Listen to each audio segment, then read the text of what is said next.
Hai semua, selamat datang di channel Baca Saham. Pada video ini, kita akan membahas satu topik dengan judul berikut ini. Tapi seperti biasa, semua pembahasan bukan rekomendasi dan hanya informasi. Ingat, kerugian kamu tanggung sendiri ya. Nah, pada video ini, saya tertarik membahas satu topik dengan judul Hidup Tenang dengan Dividen Investing. Kenapa harus dividen investing? Kita akan membahas dari sisi pro dan dari sisi kontranya. Bagaimana pendapat orang-orang yang ingin menerapkan dividen investing, dan di sisi yang lain, bagaimana pendapat mereka yang kurang setuju dengan dividen investing. Tentunya setiap metode memiliki pro kontranya masing-masing. Untuk itu saya selalu mengatakan kepada kamu, untuk mencari suatu metode, carilah suatu metode yang menurut kamu paling nyaman dengan karakter dan risk profile kamu masing-masing.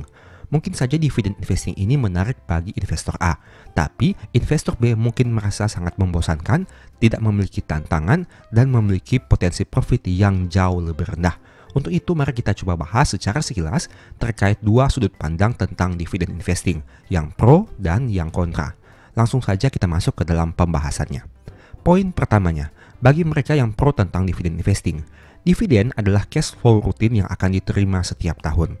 Kamu tentu sudah tahu bahwa dividen merupakan pembagian keuntungan dari laba yang dicapai oleh perusahaan.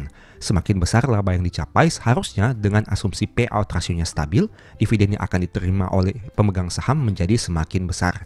Itu merupakan suatu keuntungan pertama dari sisi dividen, di mana tanpa kita perlu harus ngapa-ngapain, selama kita memiliki sahamnya dan kita masih hold hingga pembagian dividen, maka kita akan menerima dividen yang rutin setiap tahunnya.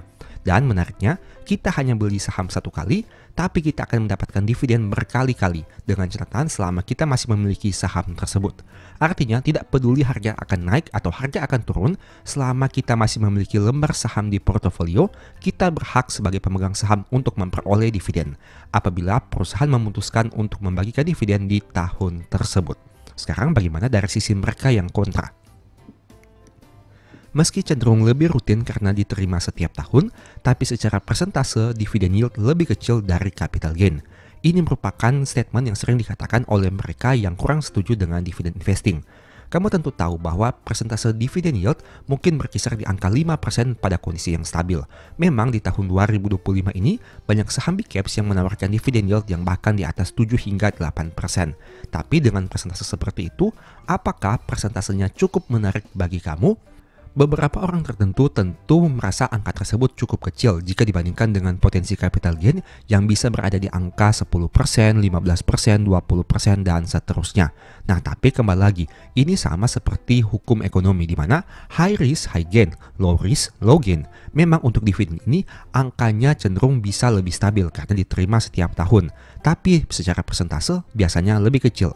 Sedangkan untuk capital gain, memang kita tidak bisa memprediksi apakah pada tahun ini kita bisa memperoleh capital gain atau capital loss. Tapi secara persentase bisa saja lebih tinggi dari dividen yield, tapi bisa juga lebih rendah dari dividen yield, bahkan mengalami kerugian. Nah, ini merupakan hal yang menarik. Jika dividen, kita tidak bisa rugi. Artinya, kita tidak mungkin memperoleh dividen yang minus.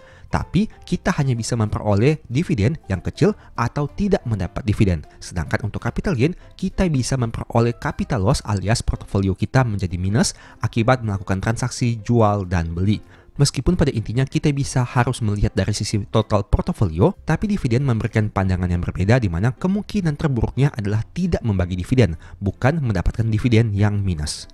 Kita masuk kepada poin kedua. Untuk mereka yang pro, dividen lebih mudah diprediksi nominalnya dibandingkan capital gain. Nah, ini seperti yang saya katakan tadi. Apabila laba perusahaan meningkat dan asumsinya dividen payout rasionya tetap, maka secara tidak langsung, angka dividen yang akan kita terima di tahun depan akan lebih mudah diprediksi dibandingkan nominal capital gain. Misalkan, perusahaan rata-rata membagikan dividen dengan persentase katakanlah 70%. Tahun ini, labanya misalkan katakanlah 10. Tahun depan, labanya naik menjadi 20. Itu artinya terjadi kenaikan 100% dari sisi laba. Dan dengan asumsi dividen payout rasionya sama, artinya dividen yang akan kita terima di tahun depan diproyeksikan naik 100% juga. Analisa sederhananya seperti itu, dan itulah yang mengatakan kenapa dividen lebih mudah diprediksi nominalnya dibandingkan capital gain. Asalkan kita fokus saja kepada labanya dan kita lihat dalam track record jangka panjang bagaimana stabilitas dividen payout ratio dari perusahaan tersebut. Sedangkan bagi mereka yang kontra, mereka akan mengatakan seperti ini. Meski lebih mudah diprediksi, tapi frekuensinya lama, biasanya 1-2 tahun saja. Nah, ini merupakan hal penting yang harus kamu ketahui. Dari sisi capital gain mungkin katakanlah dalam 1 bulan kamu bisa melakukan beberapa kali transaksi, misalkan 5 kali. Di antara 5 kali tersebut, 3 untung, 2 rugi. Dan jika dalam 1 tahun kamu melakukan hal yang sama, di mana dalam 1 bulan itu melakukan 5 kali transaksi, 3 untung, 2 rugi, maka dalam 1 tahun itu kamu sudah melakukan beberapa kali transaksi, yang mana kita lihat saja apakah hasilnya secara total capital gain atau capital loss. Sedangkan dividen ini merupakan hal yang berbeda. Kamu hanya akan menerima dividen biasanya 1-2 kali dalam 1 tahun. Mayoritas perusahaan membagikan dividen dengan frekuensi seperti itu. Ada yang 1 kali 1 tahun, ada yang 2 kali 1 tahun. Itu artinya meskipun nominalnya lebih mudah diprediksi, tapi frekuensinya lebih lama atau jarang. Dan itu cenderung membosankan bagi sebagian orang. Kita masuk kepada poin ketiga.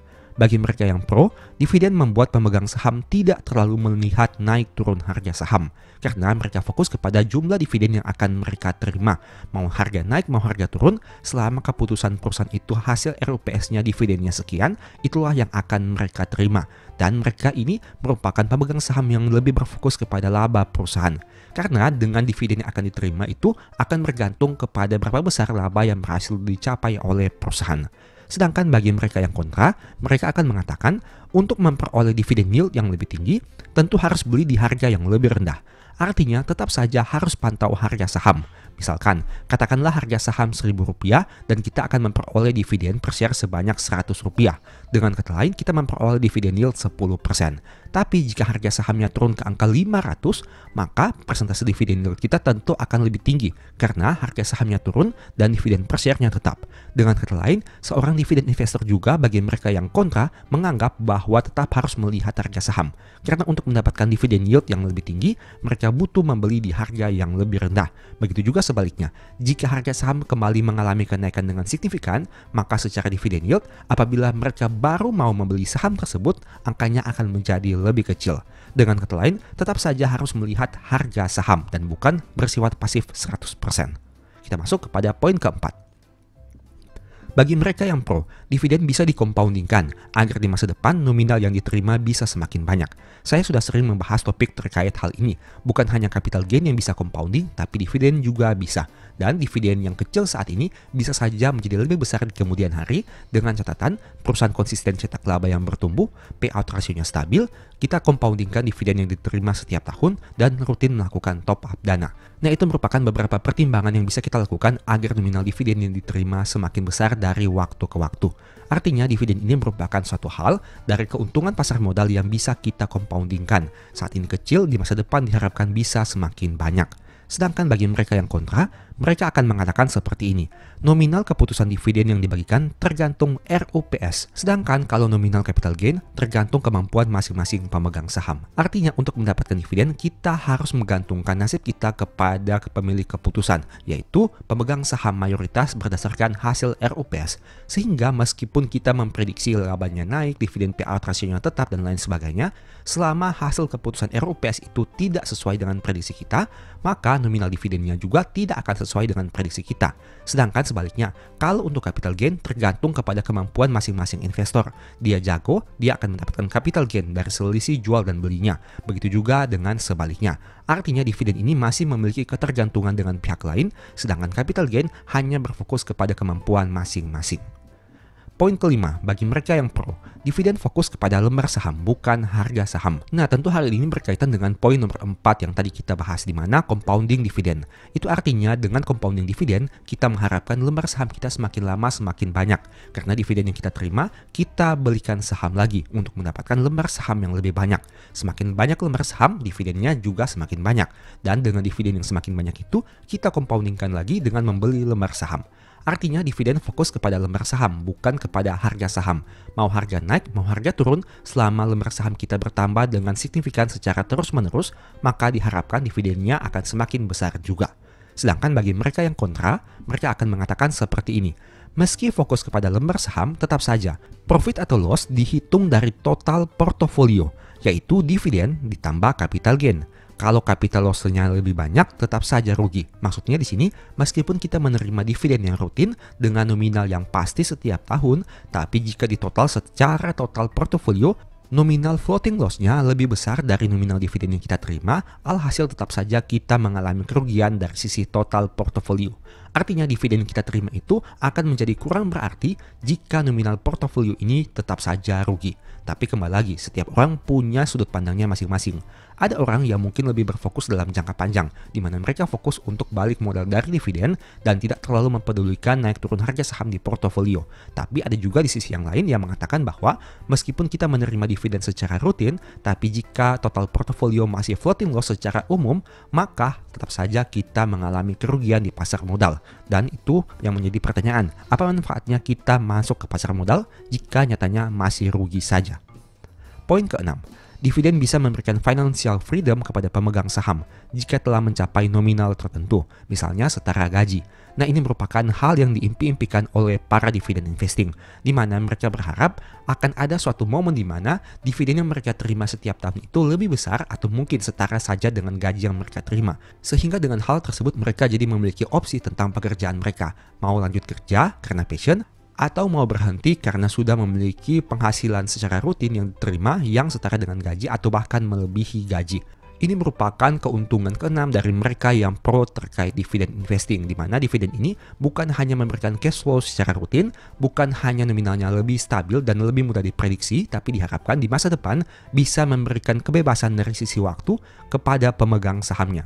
Karena telah mencapai nominal tertentu dari hasil compounding dan dari hasil top up dana yang dilakukan secara rutin, yang mana nominal tersebut setara dengan gaji atau bahkan melebihinya. Sedangkan bagi mereka yang kontra dengan statement ini akan mengatakan seperti ini, untuk financial freedom tetap saja butuh modal yang miliaran, baik dari sisi dividen ataupun dari sisi capital gain. Modalnya cenderung bahkan lebih besar jika kita mengincar dividen. Nah, untuk statement seperti ini mereka akan mengatakan bahwa tetap saja kita mau fokus financial freedom dari dividen maupun dari capital gain, tetap saja modal yang kita butuhkan itu miliaran rupiah, dan cenderungnya nominal dividennya akan jauh lebih besar modalnya dibandingkan capital gain. Alasannya sederhana, karena kita kembali lagi dari statement yang pertama, yaitu meski cenderung lebih rutin karena diterima setiap tahun, tapi secara persentase dividen yield lebih kecil dari capital gain. Semakin kecil dividen yield, maka tentunya modal yang dibutuhkan semakin besar untuk memperoleh nominal rupiah yang sama. Itu merupakan 6 statement baik mereka yang pro dan mereka yang kontra tentang dividen investing. Menurut kamu bagaimana? Apakah strategi dividen investing ini masih menarik untuk diterapkan, di mana memberikan ketenangan dalam hidup karena investasinya cenderung lebih pasif, lebih fokus kepada fundamental perusahaan, lebih fokus kepada kinerja laba perusahaan seperti apa, prospek kedepannya seperti apa, bagaimana strategi dan inovasi perusahaan untuk mengembangkan perusahaan agar labanya bisa tumbuh dengan lebih signifikan? Ataukah kamu ada di sisi yang sebaliknya? Kamu tidak terlalu peduli perusahaan menghasilkan laba yang besar atau laba yang kecil, selama harga sahamnya naik signifikan itu merupakan fokus utama kamu. Artinya kamu lebih fokus kepada capital gain dan bukan dividen. Semuanya tergantung kepada kamu masing-masing. Setiap orang, seperti yang saya katakan tadi, memiliki preferensi dan kenyamanannya masing-masing. Ada yang fokus kepada dividen, ada yang fokus kepada capital gain, ada yang fokus kepada keduanya. Semuanya tergantung kepada cara kamu menghasilkan profit di pasar modal. Karena pada intinya yang kita fokuskan adalah pertumbuhan portofolio dalam jangka panjang. Semoga video ini bisa memberikan manfaat kepada kamu. Dan sebagai informasi, berbicara tentang dividen, saya sudah pernah menulis 2 ebook yang berkaitan dengan hal tersebut. Yang pertama, Stock for Living atau hidup dari saham, dan yang kedua adalah strategi nabung saham. 2 ebook itu memiliki topik pembahasan khusus terkait dividen. Apabila kamu tertarik melakukan pembelian, silakan chat saja pada nomor WA di awal atau di akhir video ini. Semoga video ini bisa memberikan manfaat kepada kamu, dan sebagai informasi, sebelumnya saya juga sudah sempat buat satu video yang mungkin bisa berguna. Nonton hingga selesai agar memperoleh pemahaman yang utuh. Saat ini kita akan membahas topik yang sangat menarik dan mungkin impian banyak orang, yaitu pensiun dini. Siapa sih yang nggak mau pensiun lebih awal, menikmati hidup tanpa harus khawatir tentang pekerjaan atau uang? Nah, pada video ini kita akan membahas bagaimana caranya pensiun dini dengan mengandalkan keuntungan dari pasar saham. Jadi, bagaimana caranya agar bisa pensiun dini? Apakah mungkin pensiun dini dengan hanya mengandalkan investasi di pasar saham? Mari kita bahas saja. Pertama, apa itu pensiun dini? Sebelum kita masuk ke perhitungan dan strategi investasi saham, kita harus tahu dulu, apa sih pensiun dini itu? Pensiun dini adalah kondisi di mana seseorang bisa berhenti bekerja sebelum usia pensiun yang umumnya, sekitar 55-60 tahun. Tujuannya tentu saja agar kita bisa punya banyak waktu untuk menikmati hidup, melakukan hobi, berkeliling dunia, atau berkumpul dengan orang-orang terkasih tanpa harus memikirkan pendapatan. Namun pencapaian pensiun dini bukanlah hal yang mudah, dibutuhkan strategi, disiplin, dan tentu saja perencanaan keuangan yang matang. Salah satunya melalui investasi di pasar saham. Mengapa pasar saham? Kenapa pasar saham menjadi pilihan untuk pensiun dini? Pasar saham menawarkan potensi keuntungan yang lebih tinggi dibandingkan instrumen investasi lainnya seperti deposito atau obligasi. Dengan memilih saham yang tepat, kita bisa meraih capital gain dan dividen yang bisa menjadi sumber pendapatan di masa depan. Tentu saja berinvestasi di pasar saham juga memiliki resiko. Tapi jika kita memahami cara kerja saham dan memilih saham yang memiliki fundamental kuat, potensi keuntungan bisa sangat besar. Dengan strategi yang tepat, kita bisa mulai menabung dan berinvestasi untuk mencapai tujuan pensiun dini. Perhitungan kebutuhan keuangan untuk pensiun dini. Untuk pensiun dini, langkah pertama adalah mengetahui berapa banyak uang yang kita butuhkan untuk hidup nyaman tanpa bekerja lagi. Mari kita coba hitung bersama. Dari tabel ini kamu bisa lihat, misalnya diasumsikan pengeluaran bulanan adalah 10 juta rupiah untuk biaya hidup seperti makan, transportasi, dan lain-lain. Itu artinya jika dikalikan 12 bulan atau setahun, pengeluaran setahun adalah 120 juta rupiah. Nah, sekarang pertanyaannya, dengan angka 120 juta ini, bagaimana cara memperoleh pendapatan sebanyak itu hanya dari instrumen pasar modal atau dalam kata lain adalah melalui saham? Ini merupakan simulasi perhitungannya. Dari data ini kamu bisa lihat bahwa dengan modal investasi 1,2 miliar dan menghasilkan imbal hasil 10% per tahun, maka berarti kamu bisa memperoleh 120 juta per tahun hanya dari investasi di pasar modal. Dan apabila ada dividen yang dibagikan misalnya 5%, kamu juga memperoleh dividen tahunan sebanyak 60 juta rupiah. Nah, dari data ini sebenarnya ada hal yang realistis dan tidak. Yang pertama, untuk hal realistisnya, memang potensi memperoleh keuntungan di pasar modal itu ada dan bisa achievable. Dalam hal ini kamu bisa lihat bahwa sangat mungkin untuk memperoleh imbal hasil 10 tahun di pasar modal dengan dividen yield 5%. Artinya angka 10 dan 5% ini bukanlah hal yang tidak mungkin dicapai, melainkan hal yang realistis. Tapi di sisi yang lain, bagaimana mungkin kamu bisa menjamin bahwa setiap tahun kamu bisa memperoleh imbal hasil 10% secara konsisten? Dengan kata lain, modal investasi 1,2 miliar ini sebenarnya masih cukup rawan jika ingin hidup dari investasi saham saja. Mengingat apabila modalnya berkurang atau dengan kata lain harga sahamnya turun sehingga modal investasimu berkurang akan berdampak kepada keuntungan yang kamu peroleh yaitu mungkin saja di bawah 120 juta per tahun. Bagaimana dengan inflasi, biaya hidup yang naik, dan lain-lain? Nah, ini merupakan skenario yang bisa kamu lakukan. Setidaknya, kamu harus memiliki dana minimal biaya hidup saat ini dikalikan 2. Dengan kata lain, jika tadi kita asumsikan biaya hidup 120 juta per tahun dengan modal investasi 1,2 miliar, itu artinya kamu harus kalikan 2. Dengan kata lain, modal investasi kamu setidaknya 2,4 miliar. Dengan imbal hasil yang kita asumsikan 10%, berarti keuntungan yang diperoleh 240 juta per tahun atau 20 juta per bulan. Masih dengan skema yang sama, dengan asumsi dividen yield 5%, kamu akan memperoleh dividen 120 juta per tahun. Nah, dari sini, angka ini mungkin lebih realistis. Kenapa? Karena meskipun kamu tidak mencapai imbal hasil atau return 10% per tahun, kamu masih bisa berharap dari dividen yang diterima yaitu 5% per tahun. Angkanya 120 juta sesuai dengan minimal biaya hidup yang kamu butuhkan. Dengan kata lain, semakin besar modal investasi yang kamu miliki akan berdampak kepada semakin realistis kamu bisa hidup dari saham, entah itu dari capital gain ataupun dari dividen. Tapi ingat, ini hanya simulasi, tentu saja realitanya tidak seindah ini. Banyak faktor yang mempengaruhi, entah itu naik turun harga saham, kebijakan membagi dividen atau tidak, berapa besarnya payout rasio dividen, bagaimana kinerja keuangan perusahaan ke depan, dan masih banyak lagi. Dan tentunya, saham yang dulu bagus belum tentu bagus sekarang, dan saham yang bagus sekarang belum tentu bagus di masa depan. Sehingga angka ini tidak seindah simulasi. Dan realitanya, kamu harus pertimbangkan juga dari aspek risiko terburuk yang siap kamu hadapi. Salah satunya adalah misalnya, kamu menyediakan dana cadangan yang mana digunakan untuk mengantisipasi apabila pasar saham tidak bisa menghasilkan keuntungan secara konsisten kepada kamu. Sehingga kamu tidak perlu menarik modal di saham itu untuk bisa memenuhi kehidupan bulananmu. Strategi investasi saham untuk pensiun dini. Sekarang mari kita bahas bagaimana cara mengumpulkan modal melalui investasi saham. Dalam hal ini, kamu sudah melihat modal yang dibutuhkan misalnya 2,4 miliar rupiah. Kunci utamanya adalah mulai berinvestasi sesegera mungkin, memilih saham yang stabil, dan reinvestasi keuntungan yang didapat. Untuk reinvestasi saya sudah sempat buat video sebelumnya, silakan kamu nonton saja. Langkah pertama adalah memilih saham yang memiliki potensi pertumbuhan jangka panjang. Kita bisa fokus pada saham-saham blue chip atau perusahaan yang memiliki kinerja keuangan solid dan bertumbuh. Di sini untuk nama sahamnya tergantung preferensi kamu masing-masing. Entah itu kamu senang blue chip atau kamu senang saham-saham yang bertumbuh, silahkan kamu analisa berdasarkan potensi keuntungan dan potensi risiko yang siap kamu hadapi. Karena ingat, tidak semua saham bisa menghasilkan keuntungan dalam jangka panjang. Ada juga saham yang menghasilkan kerugian. Langkah kedua adalah konsisten berinvestasi setiap bulan. Misalnya, jika kita mulai berinvestasi dengan 5 juta per bulan, kita bisa menghitung berapa banyak uang yang bisa kita kumpulkan hingga usia pensiun dini nanti. Angka ini tentu relatif. Ada yang mungkin mampu mengumpulkan 5 juta, ada yang 10 juta, ada yang mungkin bahkan 1 juta, dan lain sebagainya.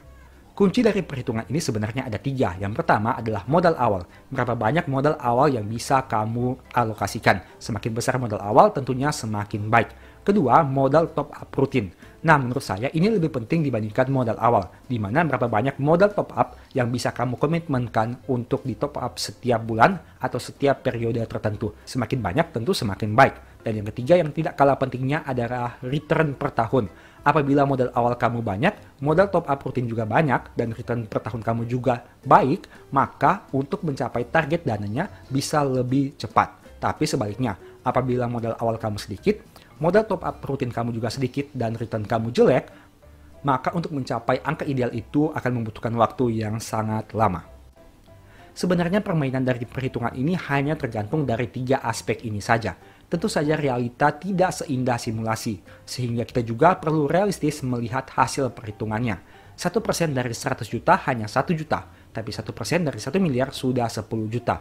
Tentu, size untuk keuangan yang kamu miliki berbeda-beda. Untuk setiap orang mungkin bisa mampu dalam hal ini mengalokasikan dana 100 juta atau 1 miliar. Tapi mungkin sebagian orang hanya mampu mengalokasikan dana 10 juta. Kamu harus realistis juga. Ini merupakan simulasi yang kita buat. Misalnya saldo awal kamu adalah 100 juta dan rutin top up dana 5 juta per bulan atau menjadi 60 juta per tahun. Dengan asumsi keuntungan tahunan 15%, maka akan diperoleh profit 24%. Dan berarti total portofolio akhir adalah 24 juta ditambah dengan 100 juta ditambah dengan 60 juta yang di top up. Kesimpulannya menjadi 184 juta. Angka ini terus kamu simulasikan hingga pada akhirnya diasumsikan di tahun ke-11 kamu akan mencapai dana sekitaran 2,35 miliar. Nah, dari simulasi ini kamu bisa memiliki gambaran kira-kira berapa banyak saldo awal yang dibutuhkan, berapa banyak top up dana yang perlu dialokasikan, dan berapa banyak keuntungan tahunan yang perlu kamu konsistenkan. Tentu saja realitanya tidak seindah dengan simulasi ini. Mungkin kamu butuh waktu yang lebih panjang dari 11 tahun. Tapi mungkin juga kamu hanya membutuhkan waktu yang lebih singkat. Setiap orang punya periodenya masing-masing. Dan ingat, setiap orang berada pada garis start yang berbeda. Sehingga garis finishnya juga mungkin akan berbeda. Apabila kamu tertarik untuk mempelajari bagaimana step-step yang bisa dilakukan untuk hidup dari saham, mungkin ebook Stock for Living ini bisa membantu kamu. Apabila tertarik melakukan pembelian, silahkan chat saja di nomor WA di awal atau di akhir video. Poin berikutnya yang akan kita bahas adalah pentingnya risiko yang harus diperhatikan. Meski investasi saham bisa memberikan imbal hasil yang besar, penting untuk selalu melakukan money management dengan baik agar potensi risiko bisa diperkecil dan potensi profit bisa lebih maksimal. Selain itu, kamu juga harus siap dengan risiko pasar yang bisa fluktuatif. Ada kalanya saham bisa turun nilainya. Namun, jika kita memilih saham yang solid dan tidak panik saat pasar sedang lesu, investasi kita diharapkan berkembang dalam jangka panjang. Tapi kembali lagi, tidak ada jaminan 100%. Tidak ada jaminan bahwa di masa depan kamu bisa mencapai pensiun dini melalui saham. Sebaliknya, ada juga potensi kerugian yang bisa kamu peroleh. Sehingga, alih-alih pensiun dini, kamu mungkin akan mengalami kerugian dalam jangka panjang. Untuk itu, selalu pertimbangkan potensi profit dan resikonya sekali lagi. Ingat, di pasar saham tidak ada yang pasti, dan untung rugi itu kamu tanggung sendiri. Video ini bukan rekomendasi, hanya sebagai referensi saja. Untung rugi kamu yang tanggung sendiri. Berikut ini kesimpulannya. Jadi untuk pensiun dini, kunci utamanya adalah memiliki rencana keuangan yang jelas, memilih investasi yang tepat, dan konsisten berinvestasi sejak dini. Dengan mengandalkan pasar saham, kita bisa mencapai tujuan pensiun dini dengan lebih cepat, namun tetap perlu hati-hati dalam memilih saham dan memahami resiko yang ada.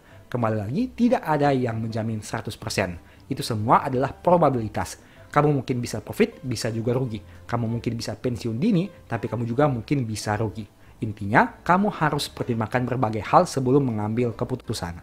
Ingat, mencapai pensiun dini bukan hal yang mudah, tapi bukan juga hal yang mustahil. Intinya, selagi kita masih terus berusaha, percayalah bahwa akan ada jalan yang terbuka. Demikianlah pembahasan singkat pada video ini. Selalu ingat bahwa semua saham yang disebutkan bukan rekomendasi dan hanya bersifat edukasi serta informasi. Mohon juga agar dapat mengecek kembali data yang ditampilkan, karena bisa saja terjadi kesalahan pengetikan atau pengambilan data. Di video berikutnya ingin dibahas materi apa lagi? Tulis di kolom komentar ya. Sebagai informasi, berikut ini beberapa list ebook baca saham. Pertama, psikologi saham. Kedua, stock for living. Ketiga, strategi nabung saham. Keempat, the stock market. Dan yang kelima, cara cepat analisa laporan keuangan. Apabila tertarik, chat saja pada nomor WA yang ada. Sekian video ini, semoga bermanfaat. Thank you.